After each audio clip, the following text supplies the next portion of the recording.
Things got a little spicy there at the end. Now that you've read the ref report, you've had a couple nights to sleep on it. What's your assessment of what went down there?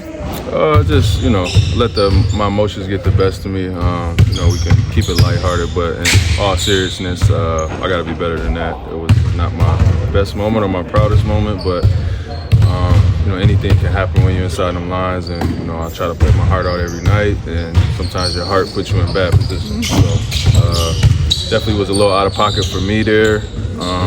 Whenever I see John again, we'll have a conversation. But I didn't mean for it to get that far. But it happened, and I'll take whatever punishment comes my way, and hopefully I'll be there for my team. But ultimately, that game was pretty much over at that point, so I just kind of went out. Did the league do those next day interviews yet with you? Yeah. So you feel like you're in the clear, or did they not? I mean, it's show never going to be clear. You know what I mean? But I would be very surprised if I miss time. Probably get a nice big fine, and try to get play a good team tomorrow, another cup game, and get our focus back on more positive things, playing good basketball, getting back to doing things the way we do. I think from start to finish, that was not Houston Rockets game the other night, and my incident was part of that. Fred, you watched the way Anthony Edwards has played last season in the Olympics. Coming into this game, what are some of the issues that he presents on the court? He's just playing at a super high level, very aggressive, very confident. He's shooting a ton of threes this year off the dribble and off the catch. So that's always, a guy that can get downhill and attack, one of the best in the league at that. And he's adding a three to his game. So got to show him a crowd and try to make it tough on him. We got some bodies that, hopefully we can throw at him and make things difficult for him. But they're still a good team. They played deep into the year last year. They made a trade. They're trying to figure it out. That's a very dangerous team. And I don't think people should let the record, confuse them as early on in the season. They're still trying to put it together. But we got to get ourselves back on track as well. The way you handled that last possession, basically trying to draw the foul, is that the best way to handle that type of a play when you know they're going to foul? Or is there another option that you had so you're not trying to rely on the refs to make the play? Yeah, no, in hindsight, it was a horrible decision, right? And that's when you look like a word I probably shouldn't say that I don't want to donate any more money, but you look stupid. I look like an idiot, but knowing that we're down three, the whole bench is yelling to foul, the guy on the ball is trying to foul, and ultimately he made the contact there, which they admitted to after the game, and I'm trying to get a shot up, to get the foul. So yeah, if it would have went in, I would have looked good. If I would have hit the rim, I probably would have looked better. But in hindsight, it's always easy to say, that was a bad play, but that's what I went with in the moment, and I've been around long enough, man. Like, you make the shot at the end, you're a hero. You don't, you suck. That's just the world that we live in, and I'm okay with those chances every time I play.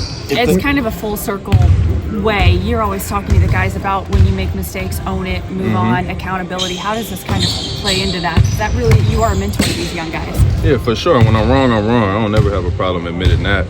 But also I'm human, and when I'm in the moment, I'm saying I'm in the moment. So like I said, it wasn't my best moment. I haven't had very many of those. I haven't even seen my own face look like that probably since I was a little kid. So I got to watch it back, once I got home and settled down. So, I'll grow from it, I'll learn from it. But again, I'm always gonna stand up tall and with my head up and my chest out, and ultimately I think the guys see that and they respect that. Tomorrow is a cup game, such a hostile environment already in Minneapolis. The crowd can get loud. What do you guys need to do to really lock in and get an important win? Yeah, get back connected, get back flying around. Hopefully these last 2 days will give us a chance to recharge a little bit. I thought our batteries were a little low on a lot of different levels, which is not an excuse, but it felt that way out there, and so hopefully we can give Minnesota a good run, and we're all excited about where we are and where we're going, and so it'll be good for us to try to get back on track.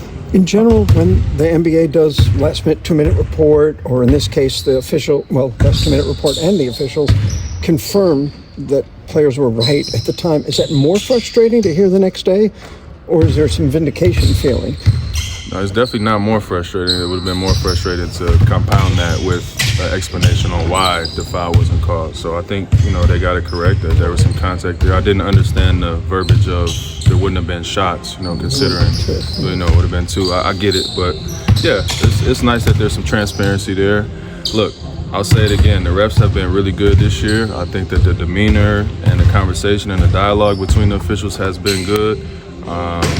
in comparison to how I felt last year, maybe the previous year. I think that this year has been a good year for the officials. I'll always give them credit where it's due, but that was a bad night. I was actually even referring to the Milwaukee thing, where it's the last 2-minute report the next day. I don't know if you guys even knew at the time that Giannis was out of bounds, but when you see it the next day, is it like, damn, or like, yeah, we had it. Yeah, I mean, again, I think that it could be worse. They could not give us that transparency, right? So you try to take some positives from it, but it doesn't change the moment. You know, can't go back and call the out of bounds and play from the spot. So the guys on the bench definitely knew Giannis stepped out of bounds. So we were on the court, we couldn't really see it like that. So, you know, it is what it is. They're not going to be perfect. You ask for some respect and some transparency and some good dialogue. They're a part of our game, the officials, and you know, I think it's been good for the most part this year. Thanks.